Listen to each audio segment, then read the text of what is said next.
Welcome, curious minds, to the deep dive. Today, we're embarking on, well, a really unique journey. We're looking into the story of someone whose name you might not hear every day, but his influence. It's woven into the fabric of a whole industry. We're going behind the scenes a bit. Yeah, our mission here is to uncover the legacy of a true, quiet architect. Someone whose impact, it profoundly shaped cannabis culture, yet he mostly operated, away from the spotlight. We've been digging through some fascinating accounts, tributes, historical context, stuff from sources like Nug Notes to really reveal the impact of this guy, Delvin. Many knew him better as Cookie Monster 415. Okay, so let's unpack this a little. We're talking about a man whose name might not be on, like, giant billboards, but his touch is probably on almost every top-tier strain you might have encountered recently. His story isn't really about chasing fame. It's more about this pure, almost relentless pursuit of excellence. Exactly. And what's really fascinating here, I think, is how Delvin, by both creating and meticulously curating strains, he essentially became the industry's very first tastemaker. He set this kind of informal standard, like a Michelin star for quality, way before there was even a formal market. It wasn't just about having good product. It was about defining what excellence even meant in this emerging culture. And that deep grasp of genetics, of flavor, that became the foundation for some of the biggest names we know today in cannabis. That's a really powerful way to put it. It makes you wonder, though, with that focus on craft, did he ever feel pressure? Pressure to compromise on quality for scale, especially when things started getting more commercial.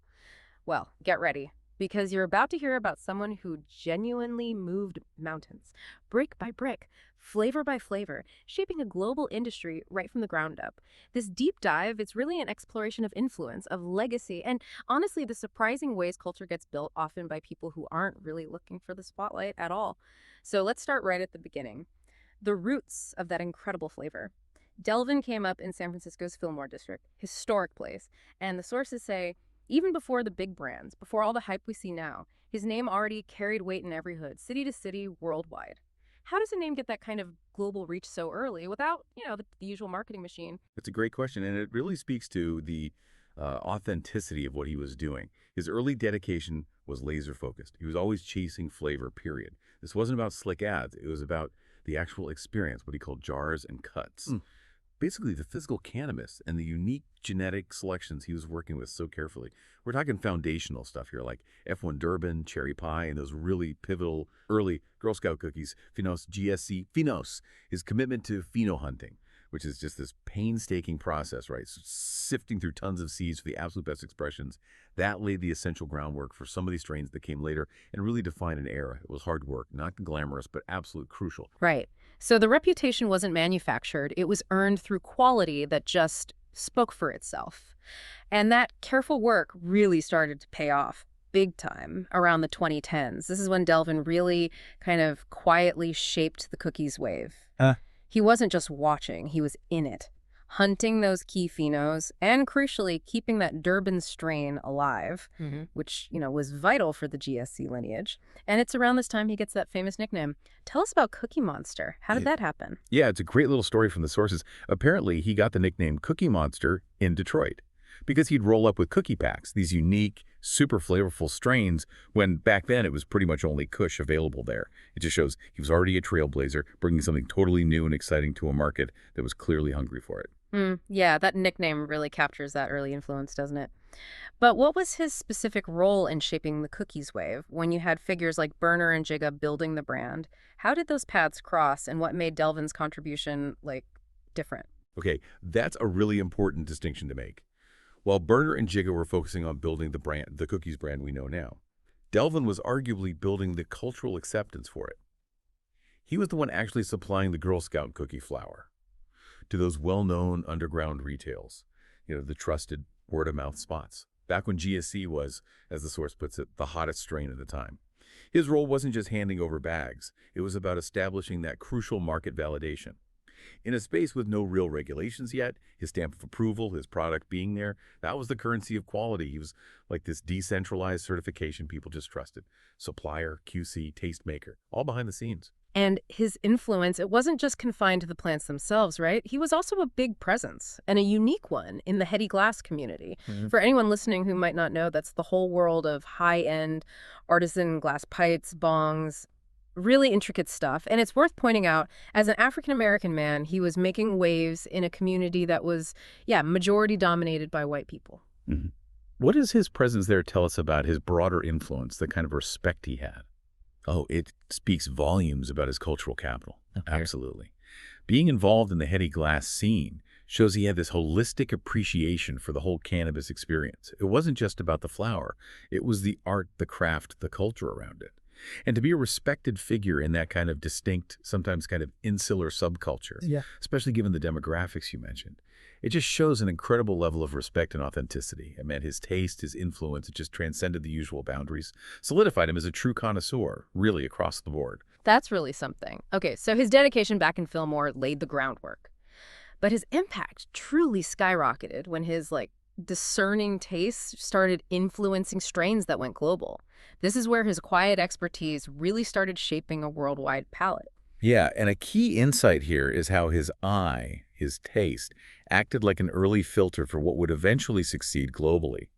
Sherbinski, for example, he explicitly credits Delvin for putting Sunset Sherb and Gelato in the right hands, like eBay's. Now, this wasn't just, handing over some clones. It was strategic placement. It was a trusted endorsement. That kind of cosign helped propel these strains from being local favorites to becoming international sensations. Delvin just understood the market, the key players, the timing needed, and that ultimately set the stage for Gelato to go global. Gelato, right. And it wasn't just gelato. He had this knack, this almost uncanny ability to spot a winner way ahead of the curve. He apparently gave his early nod, his stamping, to Zkittlez when it was still predominantly outdoor and greenhouse. That's a big deal, isn't it? What does it mean for a strain to be mostly outdoor greenhouses back then, and why was his early okay so significant? It means he could basically taste the future, yeah. At that time, outdoor and greenhouse grows often meant, well, maybe a less refined product, less consistent than top-tier indoor. So for Delvin to stamp Skittles back then, it just showed his incredibly refined palate, his vision. Yeah. He recognized the potential, the core quality, that unique flavor profile, even before it was, let's say, fully polished in an indoor setting. He saw the genetics, the promise, even in its rawer state. That kind of foresight, that's rare, super valuable, especially when the industry was still finding its feet, quality-wise. So if we connect all these dots, it's pretty clear Delvin had this unique, maybe unparalleled ability, identifying and elevating strains before they were household names. He just got the nuances of flavor effect. He was effectively creating the blueprint for what modern cannabis should taste like, guiding the market long before it all got so commercialized. He really defined the consumer palate in many ways. Which brings us perfectly to what became known as the CM415 Classics. These are Delvin's own things, right? The strains that really cemented his rep with, as the source says, real smokers. We're talking names like Guno, Sweet Potato Pie, Blueberry Cobbler, Country Time Lemonade. What made these specific flavors so iconic? How did they carve out their space? Well, these weren't just random names thrown on bags. They felt like deliberate creations, almost like culinary cannabis. Delvin seemed to have this, alchemical touch, blending genetics to get these really unique, memorable flavor profiles. Think of it like a master chef with signature dishes. The real smokers, they weren't just after potency, right? They wanted a connoisseur experience, a distinct taste, consistent quality. And these CM415 Classics delivered that again and again. They weren't just strains, they were like flavor statements. Instantly recognizable, highly sought after. And speaking of taste and rarity, there's this amazing story that really captures his whole approach, the legendary Sandia drop. Apparently this was a super exclusive one-weekend run that sold out and was lost forever. Wow, lost forever. It sounds almost mythical, doesn't it? In today's world of mass production, that kind of scarcity feels radical. How did that no hype, just pure candy gases approach kind of reshape what consumers expected? Oh, it absolutely did. It created this level of mystique, yeah, but also this deep appreciation for genuine quality that, marketing just can't fake. That no hype, just pure candy gas philosophy. It taught consumers to trust their own taste, to discern real craftsmanship. It showed them that true value wasn't always in the flashy ads or having something available all the time, but in finding something truly exquisite, even if it was rare. It trained the palate, raised the bar for quality, and set Delvin apart from people just chasing volume. This whole boutique motion approach, as it's called, it really does highlight his vision. By 2019, his CM Vision 415 Mylars, those are the bags, right? They were moving from Sacramento out to Tulsa, quietly showing up on menus at Cookies Sacramento and Cookies Tulsa. And like you said, no flyers, no rollouts, just straight pressure, just pure quality doing the talking. Right. But this wasn't about being exclusive just for the sake of it, was it? It wasn't snobby. No, far from it. That vision, that CM vision, it was more than just moving product. It felt like a philosophical statement. Delvin seemed to want to almost democratize access to that top-tier quality, at least in terms of awareness. By setting a benchmark, a standard for excellence that everyone, regardless of their budget, could recognize or aspire to. His vision was, and I'm quoting here, for everyone to smoke and know of high-quality cannabis. Even if you couldn't afford it, just know it's there as an option. That essentially lifts the standards for everyone. It pushes the whole industry to aim higher. He created this cultural aspiration for quality that kind of rippled through the whole scene, Yeah. elevating the collective palate. That's really powerful, a belief that everyone deserves to experience excellence or at least know it exists, raising the bar for the culture. Yeah. And his influence kept spreading, didn't it? Even impacting other brands that were coming up. He played a pretty key role in the early Backpack Boys wave, giving them that crucial stamp of approval, that signal of quality and authenticity. Absolutely. Quesada and eBay's, who were central to Backpack Boys, they really leaned on his QC thumbs up, his personal quality check, especially during those first runs like Sweet Potato Pie. It just shows the immense trust and respect they had for his palate, his judgment. And what's maybe even more telling is how those zip-stamped backpack or no pack, the bags they moved fastest when he previewed them on his social media story. That's not just social media buzz. It shows his quiet but undeniable power over market demand. His word was gold. His nod was basically a guarantee of quality that connected directly with consumers and other growers. He was a market maker, purely through authenticity. Sadly, the community felt his loss deeply. Delvin passed away on July 7, 2021. And the response online on Instagram, it was immediate. Just this huge outpouring of grief and tributes. People saying things like, Delvin was cookies before cookies, or the streets know who really held it down. And even in passing, he sort of stayed true to himself, keeping it low-key, the same way he lived. But his legacy, it was just too ingrained. It couldn't be ignored, even in his quiet departure. Yeah, and it's clear his impact is still felt. Just recently, in 2024, there was this really powerful tribute, the Candy Crisp tribute, put together by Be-Eazy's eBay's Street Cred CEO and cousin Brooklyn. It was this limited flavor honoring Big Cook's legacy, and the proceeds actually went to help his family. That just speaks volumes, doesn't it, about the enduring respect, the love for him, and how his influence still inspires people to collaborate and support the community. It shows that whole quality over hype idea lives on in what people do. It really does. Delvin never saw where CM Vision 415 could go, never fully witnessed the results of all the seeds he planted, but his spirit, that relentless drive for flavor, for quality, it lives on. It lives in every Sherb Gelato and Backpack Boys Mylar you see on shelves today. His core idea, flavor over fame, it didn't just start a wave, it set this lasting standard that still defines top quality cannabis.